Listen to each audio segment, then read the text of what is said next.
어제 하루 코로나19 신규 확진자 4,388명 발생하며 엿새 만에 다시 4,000명대를 기록했습니다. 최근 코로나 유행 규모가 감소했지만 정부는 오미크론 확산이란 변수가 있는 만큼 거리 두기 조정 여부를 신중히 검토하기로 했습니다. 방역당국은 먹는 코로나19 치료제의 처방에 대한 구체적인 내용을 오늘 발표할 예정인 가운데 이르면 이번 주 금요일부터 그 처방을 시작할 방침입니다. 관련 내용들 이형미 세브란스병원 진단검사의학과 교수와 함께 짚어보겠습니다. 어서 오십시오. 어서 오십시오. 네. 일주일 중 가장 주의 깊게 봐야 하는 수요일, 목요일 확진자 수. 오늘 다시 4,000명대로 올라서긴 했습니다. 네. 하지만 이번 주도 4,000명대에서 움직이는 흐름을 보이고 있는데 어떻게 분석하십니까? 예, 말씀대로 어저께 같은 경우에는 이제 국내에서 그러니까 4,388명의 코로나19 신규 확진자가 있었고요. 그중에 이제 국내에서 발생한 거는 4,007명입니다. 네. 근데 이제 좀 한 가지 예상 밖이었던 거는 해외에서 유입된 게 381명으로 굉장히 좀 많았었습니다. 그래서 이제 전반적으로 거의 4,000명대 중반 정도를 나타냈고요. 국내 확진자 숫자만 보신다면은 바로 전주에 1월 4일 날, 그러니까 바로 전주 화요일이죠. 그때 이제 국내에서 4,233명의 확진자가 있었기 때문에 비교를 해보게 되면 5% 정도 국내 확진은 감소한 정도가 되겠습니다. 단 그래서 이제 꾸준히 지금 감소하고 있는 추세인 거는 맞는데 네. 그 감소의 폭이 좀 둔화된 상황이라고 볼 수 있을 것 같고요. 여기에 대해서는 지금 저희가 앞으로 오미크론 변이의 확산이라던가 여러 가지 지금 변수들이 있는 상황이기 때문에 좀 주의를 갖고 봐야 되는 그런 수치라고 볼 수 있을 것 같습니다. 네. 그리고 해외 유입 확진자가 지난해 청해부대 확진 장병을 제외하고는 연일 최고치를 기록하고 있고 이 중 대다수가 오미크론 확진자로 알려져 있습니다. 이 해외 유입 확진자에 대해서는 어느 정도 관리나 이 당국에서의 조치가 좀 강화돼야 된다고 보십니까? 결국은 이 해외에서 들어오는 거를 어떤 시각으로 볼 것이냐에 따라 좀 달라질 것 같은데요.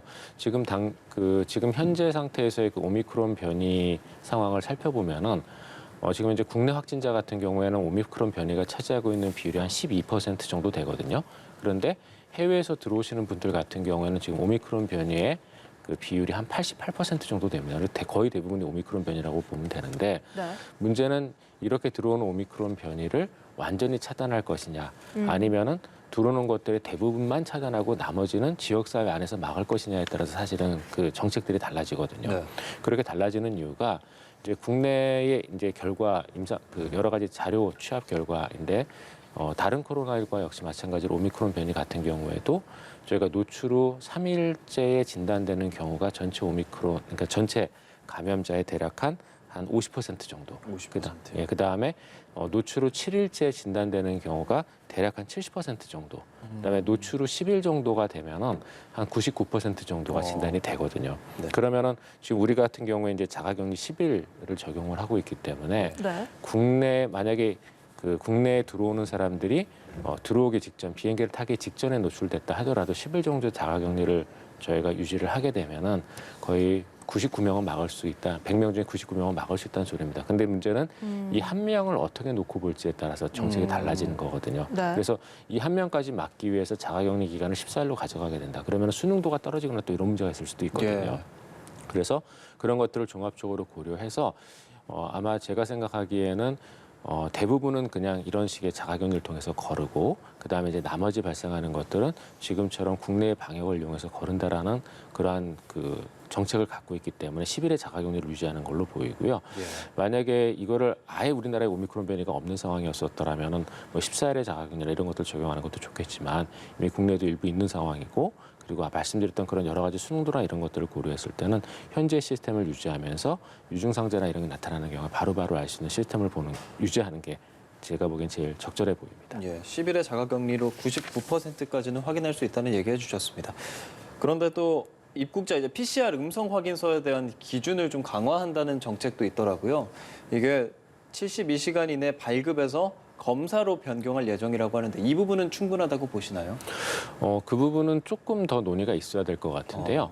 이제 발급과 검사의 차이는 뭐냐면은 보통 외국의 경우에 있어서는 우리나라보다 이제 PCR 검사에 걸리는 시간이 조금 더 걸립니다. 그러다 보니까 3일 이내 발급의 경우에 있어서는 3일 이전에 검사했을 가능성이 높고 네. 그러면은 검사하고 난 이후 적어도 3, 4일 정도 노출 기간이 있게 되거든요. 그럼 이 사이에 노출이 되면은 들어오면서 또는 국내에 들어오고 나서 이제 확진이 됩니다.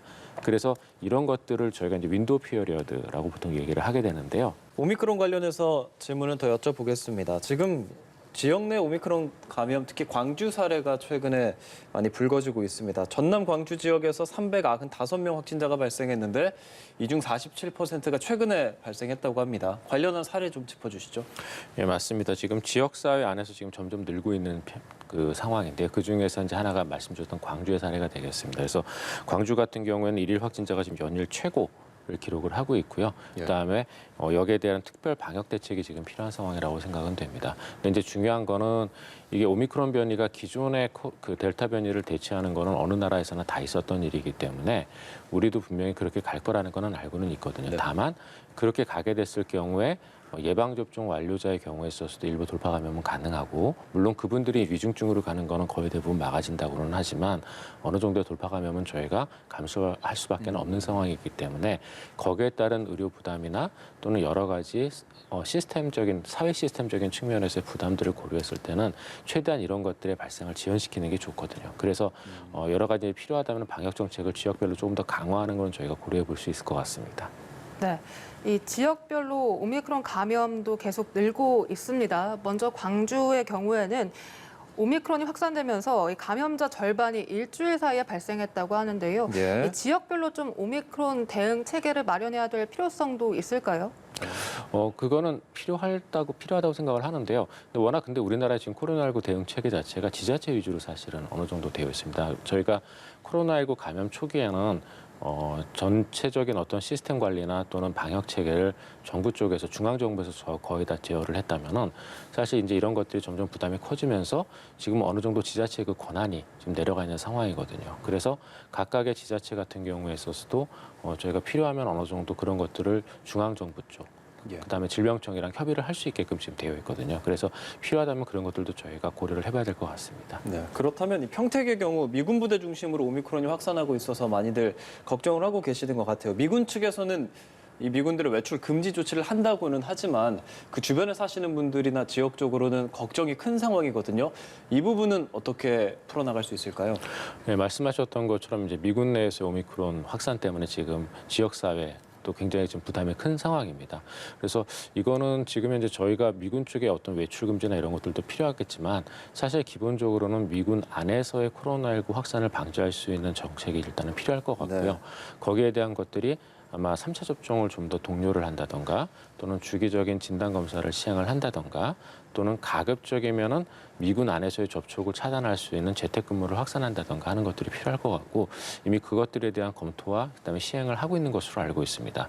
그리고 그럼에도 불구하고 분명히 이제 지역사회 안에 노출될 가능성은 좀 더 높기 때문에 지역사회 같은 경우에는 좀 더 방역 패스나 또는 접촉에 대한 부분을 좀 더 확실하게 차단을 한다던가 방역 패스 같은 것들을 동원을 해서 그런 방법과 함께 그다음에 이제 확실하게 그 노출된 이후에 그다음에 이제 증상이 있거나 하는 경우에 있어서는 진단 검사를 저희가 제대로 받아가지고 오미크론 변이를 빨리 확인을 하고 빨리 조치를 취하는 방법이 그나마 제일 유용할 것으로 생각이 됩니다.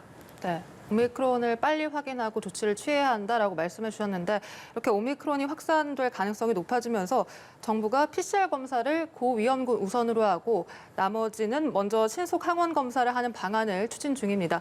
이렇게 해도 괜찮을까요? 이 부분은 조금 더 합의가 필요할 것 같은데요. 일단 오미크론 변이가 등장을 하면서 코로나19에 대한 방역 자체가 더 힘들어진 측면들이 있거든요. 그게 왜 그러냐면은 일단 오미크론 변이 같은 경우에는 기존의 코로나19 변형들에 비해서는 무증상자가 좀 더 많은 것 같고요. 또 한 가지는 저희가 이제 예방접종에 의한 보호 효과를 뚫고 돌파 감염되는 사례가 좀 더 많고 이러한 돌파 감염자에 의한 코로나19 확산도 어느 정도는 발생을 합니다. 그러다 보니까 저희가 이 오미크론 변이에 의한 확산을 막기 어려운 측면들이 있거든요.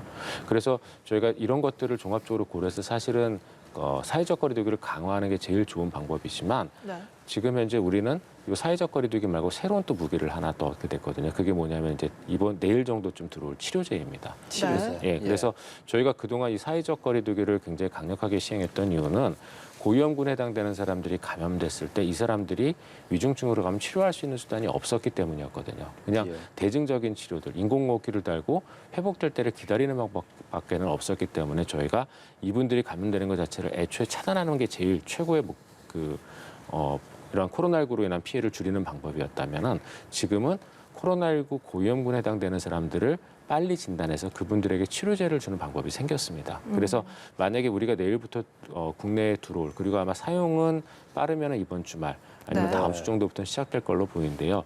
이 치료제가 임상시험에서 보여준 것과 같은 정도의 위중증 예방 효과를 가지고 있다면, 그렇다면은 지금까지의 어떤 코로나19의 관리 정책하고는 조금 다르게 위중증자로 갈 수 있는 사람들을 좀 더 빨리 찾아내서 치료제를 투여하는 방식으로의 전환이 필요할 것 같거든요. 그래서 지금 정부의 정책도 이제 이런 식의 그 정책이 지금 일부 반영이 되고 있는 거고요. 그러면서 저희가 한 가지 고려해야 될 거는 그럼 위중증으로 갈 위험성이 낮은 사람들은 어떻게 해야 되느냐. 네. 그런 경우에는 진단할 필요가 있느냐 없느냐라는 부분인데 이런 분들의 경우에 있어서는 분명히 우리가 위중증이라는 것만을 놓고 봤을 때는 진단의 필요성은 떨어지지만 한편으로는 오미크론 변이처럼 굉장히 확산 속도가 빠른 변이에 의해서 위중증은 아니더라도 경증인 환자가 대규모로 늘어나게 되면은 사회 시스템이나 또는 회사 이런 것들의 또 운영이나 이런 것들이 어려워지는 그렇죠. 측면들이 있거든요. 그래서 그런 것들은 이제 신속항원 검사를 어느 정도 저희가 진단을 해서 관리하게 된 정책으로 생각이 됩니다. 이게 근데 기본적으로는 다 PCR로 검사를 하는 게 사실은 제일 좋은데 오미크론 변이가 워낙 대규모로 늘어나게 되면 PCR 검사 역량을 넘어가기 때문에 지금 도입하는 정책들이거든요. 그래서 네. 그런 부분들에 대해서는 아까 말씀드렸던 여러 가지를 저희가 고려를 해야 되겠지만 어떤 것이 제일 좋은지에 대해서는 조금 더 논의가 필요할 것 같긴 합니다. 네. 이런 가운데 말씀하신 이 먹는 치료제 내일 정오에 도착을 합니다. 네. 팍스로비드 2만여 명분. 이 재택치료자, 생활치료자 입소자 중 고령층을 대상으로 우선 공급이 될 예정이라고 하는데 이분들이 왜 제일 먼저 우선 공급 대상자로 됐을까요? 이 팍스로비드라고 부르는 치료제는 저희가 중증, 위중증으로 이미 가 있는 분들을 치료하는 약제는 사실은 아닙니다. 그러니까 이 약제는 어떤 특성이 있냐면 이 약제의 그 치료 적응증은 미국에서 승인이 난 거는 경증 내지는 중증이면서 위중증으로 갈 위험성이 있는 분들에게 사전에 투여해서 위중증으로 가는 걸 차단하는 효과가 있는 약제들이거든요. 그렇게 놓고 봤을 때 그러면은 이 치료제, 그래서 이 치료제를 쓸 때는 증상 발현하고 5일 이내, 3일에서 5일 이내에 쓰는 게 제일 효과가 좋습니다. 그 네. 이유가 위중증으로 가는 걸 차단하는 효과가 있는 약제이기 때문이거든요. 그렇게 놓고 보게 되면은 사실 이 약을 쓸 가장 좋은 대상은 말씀하셨던 것처럼 우리가 코로나19의 위중증으로 가는 가장 최고의 그 위험 요소는 연령이라고 저희가 알고 있지 않습니까? 예. 그러다 보니까 위중증으로 갈 그 65세 이상의 고령층이 이 약제를 투여받을 수 있는 가장 최적의 대상군이 되는 거고요. 그 중에서도 이미 위중증으로 가지 않은 사람들 위주로 투여를 해야 되기 때문에 진단받고 그러니까 증상 발현하고 또는 진단받고 3일에서 5일 이내 65세 이상을 대상으로 투여하는 게 제일 큰 효과를 볼 수 있는 그런 상황이기 때문에 그렇게 결정이 됐다고 생각을 합니다. 그 치료제가 또 사용하면 안 되는 환자도 있다고 하더라고요. 어떤 환자에게 투여되는지, 어떤 환자는 투여하면 안 되는지도 설명해 주실까요? 투여하면 안 되는 환자는 이제 만성 신질환하고 만성 그 간질환이 있는 경우에는 이 약제를 투여할 때 좀 조심해서 투여를 해야 되는데요. 왜 그러냐면 근데 이거는 이 약제뿐만이 아니라 일반적으로 약제를 투여를 할 때 만성 신질환이나 간질환이 있는 경우는 굉장히 조심스럽게 투여를 합니다. 그 이유가 많은 약제들이 신장 내지는 간에서 분해가 되거나 배설이 되거든요. 근데 그쪽에 질환이 있게 되면은 이런 것들이 제대로 배설이 안 되다 보니까 약물 농도가 우리가 예측했던 것보다 훨씬 더 높게 유지되는 상황들이 생깁니다. 그러면은 그 약물에 의한 부작용이 더 잘 생기거든요. 그래서 그런 것들을 그런 것 이유들 때문에 저희가 만성 신질환이나 간질환이 있는 경우에서는 약물 투여를 굉장히 조심스럽게 하는데요. 이 약도 거기에 해당이 되다 보니까 그런 질환이 있는 분들은 좀 조심스럽게 저희가 투여를 하거나 해야 될 걸로 보이고요. 또 한 가지는 그리고 또 많은 약물들이 다른 약물과 같이 병합 투여했을 경우, 즉 함께 썼을 경우에 약물 간의 상호작용이 나타나는 경우들이 일부 있거든요. 그래서 그런 약물들도 좀 보고가 되어 있기 때문에 그런 약물을 지금 어떤 만성 질환 때문에 투여하고 계시는 경우에 있어서는 저희가 이 약물을 투여할 때 조금 주의가 필요할 것 같습니다. 그리고 이 먹는 치료제에 관해서 증상이 나타난 지 5일 이내에 투여를 신속하게 해야 되잖아요. 그러면 약국과 보건소 이렇게 신속한 배송 시스템도 따로 마련이 되고 있습니까? 그런 부분도 필요할 것 같은데요. 근데 이 약물을 어떻게 쓸지에 대해서는 조금 조심스러운 측면들이 있습니다. 왜냐하면은 모든 약제는 거기에 대한 내성이 생길 수가 있거든요. 항생제도 마찬가지고 항바이러스제도 마찬가지이기 때문에 이 약물의 적정 투여를 하는 게 굉장히 중요합니다. 네. 이런 내성이 생기는 걸 막기 위해서는. 근데 그렇게 하기 위해서는 저희가 이 약물을 올바로 복용하는지에 대한 여러 가지 주의와 그다음에 관리가 필요하거든요. 그런데 재택 치료하는 경우에 있어서는 약물을 올바로 투여하는지를 저희가 좀 알기 어려운 경우들이 있거든요. 그래서 이 약물을 재택 치료자에게 투여하는 시스템은 조금 여러 가지 관리 측면에서 저희가 준비할 것들이 많기 때문에 말씀 주셨던 그러한 배송 시스템뿐만이 아니라 네. 투여 관리 시스템까지도 필요한 상황이거든요. 그래서 그런 시스템들을 미리 잘 구축을 해놔야 될 것 같고 그게 준비가 안 된 상황에서는 아마 당분간은 입원 환자 위주로 투여해야 될 가능성도 있을 것 같습니다. 그래서 그런 시스템들을 저희가 지금부터 열심히 잘 구축을 해놔야 이 약물을 효과적으로 쓸 수 있지 않을까 싶습니다. 네, 먹는 치료제의 도입으로 좀 일상 회복이 앞당겨질 수 있었으면 좋겠다는 기대감이 있습니다. 그리고 현재 거리두기 정책 16일까지인데 이번 주에 이제 관련 내용을 논의할 예정이라고 발표했습니다. 설 특별 방역 대책도 나온다고 하고요. 확진자가 줄고 있는데 어느 정도 완화가 될 거라고 보시나요? 저는 완화가 지금 약간 필요하지 않을까라고 생각은 하는데요. 네. 근데 이제 그런 것들을 결정하기 위한 여러 변수들이 지금 또 있어서 어려움이 좀 있습니다. 그게 하나가 저희가 지금까지 얘기했던 오미크론 변이. 오미크론 변이는 이러한 방역을 완화하는데 분명히 마이너스 효과를 줄 수밖에는 없고요. 반면에 또 긍정적인 거는 먹는 치료제의 도입입니다. 먹는 치료제가 만약에 제대로 효과를 나타내게 되면은 지금 현재 우리나라 같은 경우에는 고위험군에 해당되어지는 고령층은 거의 한 92% 정도 예방접종을 완료했고 그다음에 나머지 분들 중에서 지금 그 코로나19의 많은 피해가 지금 발생하고 있는 상황이거든요. 근데 이분들이 만약에 먹는 치료제를 잘 도입을 해서 이분들 안에서 위중증으로 가는 걸 저희가 다시 또 90%를 차단할 수 있다면 네. 그러면은 코로나19로 인한 피해를 굉장히 최소화할 수 있는 그런 상황이 되거든요. 그래서 그런 것들을 고려했을 때는 일부 방역이 완화될 수 있는 측면도 있다고 생각은 하는데 문제는 이런 것들이 지금 다 내재된 위협이지 지금 현재 이렇게 막 어떤 식으로 앞으로 벌어질지에 대한 것들이 결정이 돼 있는 상황은 아니거든요. 먹는 치료제도 이제 내일 들어와서 앞으로 어떻게 쓸지가 좀 더 논의가 돼야 되는 상황이고 네. 오미크론 변이 역시 이제 확산 초기인 단계이기 때문에 어느 정도 급속하게 퍼질지에 대해서는 예측이 좀 어려운 상황이고 그래서 그런 것들을 다 고려했을 때 방역 완화에 대한 것들은 저희가 조금 조심스럽게 결정을 해야 되지 않나라고 생각을 합니다. 단 방역 완화를 할 때 저희가 조금 한 가지 주의가 필요한 거는 네. 저희가 11월 달에 단계적 일상 회복을 할 때 많은 전문가들이 너무 과도하게 방역이 완화됐다라는 말들을 많이 했거든요. 예. 그럼에도 불구하고 정부가 방역을 완화하면서 결국은 지난 2년 동안 돌아가셨던 것보다 더 많은 코로나19 사망자가 지난 2달 사이에 발생을 했습니다. 그런데 이러한 방역을 완화하는 데 있어가지고 어떠한 시스템을 거쳐서 어떻게 논의가 되어 있는지를 잘 모르겠거든요. 분명히 많은 전문가들이 경고했던 부분인데도 불구하고 거기에 대해서 정부가 과도하게 방역을 완화한 그런 결정을 내렸던 아마 이유가 있었을 텐데 네. 그런 이유에 대한 반성과 개선이 저는 좀 필요할 거라고 생각이 되거든요. 그래서 어떠한 자문을 받거나 또는 어떠한 데이터를 근거로 해서 그런 결정을 내렸는지는 저도 정확하게는 모르겠지만 그 부분에 있어서는 정부 쪽에서 다시 한 번 더 반성을 하고 개선을 할 필요가 있다고 생각을 합니다. 네. 발표될 방안들 좀 집중해서 봐야겠습니다. 지금까지 이영민 세브란스 병원 진단검사의학과 교수와 이야기 나눴습니다. 고맙습니다. 고맙습니다. 네.